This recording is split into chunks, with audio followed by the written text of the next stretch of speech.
Hey, this is Joe with PreSonus. I want to talk about the biggest reverb mistake that people make. They don't realize they're making it, and it's hard to identify, but once I point it out, hopefully you'll never make it again. And no, the mistake is not using too much reverb. I don't know if you noticed, but reverb has made a wicked comeback. Reverb is everywhere, and it's wonderful unless you make this mistake. So real quickly, here is a guitar track. So single mono guitar. This is an amp. Microphone in front of my guitar amp. There might be a little bit of reverb in the track, but it's just a regular old mono guitar part.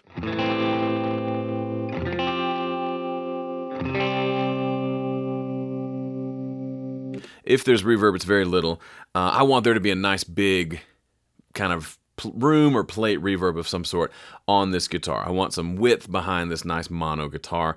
There's a little tremolo there, which is nice as well. So the first thing, there's kind of two parts to this mistake, or two ways to fix it. So the first thing to know is if you want to put reverb on a track, you can put the reverb. Well, first let's find our reverb real quickly. Here is, I really like the flat plate preset of the room reverb in studioone. So flat plate is here. Now I could just drag the reverb onto the track, right? So now there's a reverb on the track. We could turn this track into a stereo track by clicking that. Okay, so now we've got a stereo reverb, and we could just adjust the mix knob until it feels and sounds pretty good.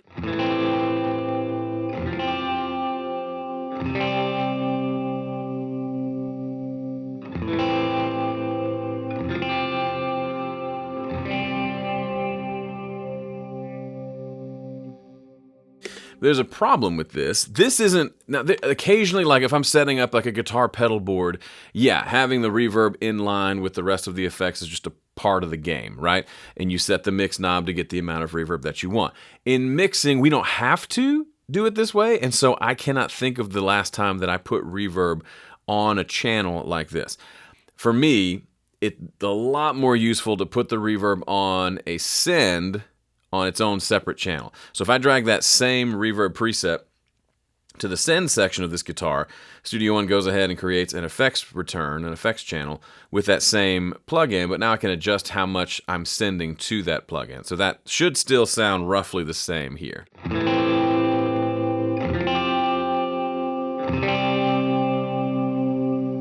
One thing you might have noticed, the guitar got louder.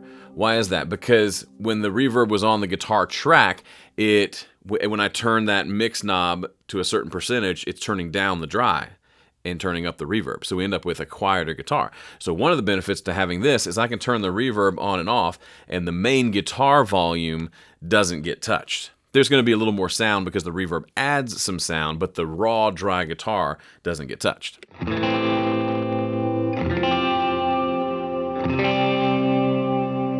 So all of this is leading up to the big mistake that people make with reverb, and that is this. Listen to this guitar for a second. What do you hear just in general with the guitar and the reverb? What's the problem with this guitar?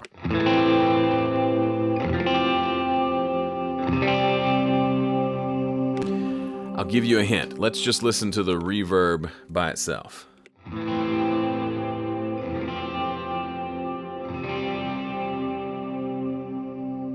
Do you hear what I'm talking about? The reverb has a whole lot of low end to it, and that's not great. Let me put a plugin on here. Let me just throw an EQ on here so we can see it. So here is Pro EQ. Let's take that high pass off for a second. Just take a look. If we just look at the frequency spectrum here, we can see how much low end this reverb has.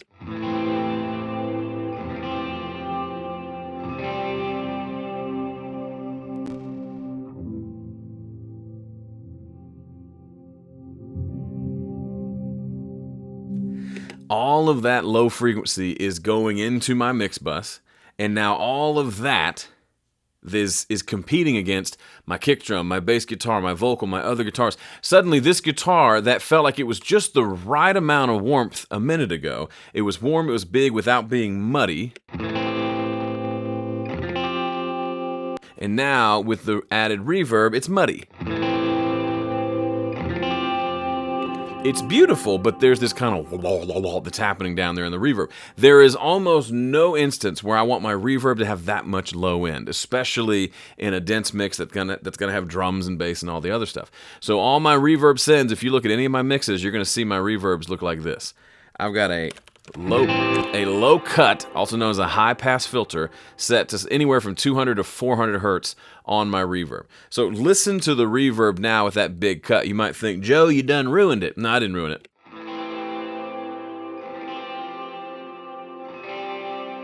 All the good parts of the reverb are the higher parts. The low stuff, the only thing that's going to do is cause your mixes to sound muddy, and you're not going to be able to easily identify it because you don't ever really listen to the reverb by itself. You listen to it with the guitars. But now that we've done this, we can listen to this guitar again, and it doesn't sound muddy because those low frequencies have been taken care of.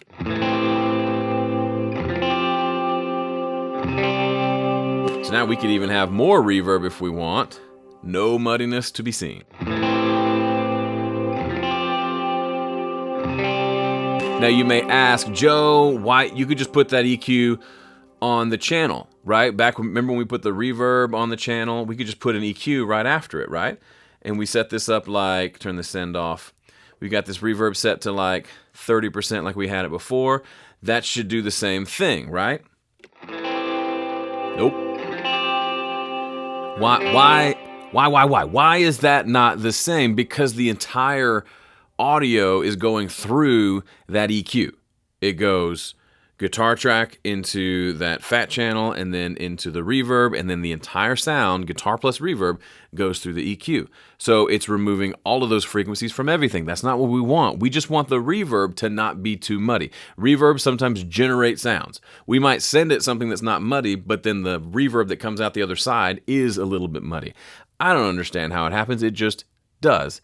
And we have the ability to fix it by making sure we put our reverbs on its own dedicated send with its own EQ, and then have the guitar or whatever over here by itself. Now, some people might say, but Joe, there are some reverbs that have EQs on them. Sure, I still would prefer to have one killer sounding reverb over here, and then I can send some of this guitar, some of this guitar, some of that vocal, some of these background vocals, and some of those cymbal swells, and only have one reverb listening to and creating reverb sounds for all of these. That's just more efficient, and it's the way I've mixed for forever. If you want to have 17 different reverbs, have fun.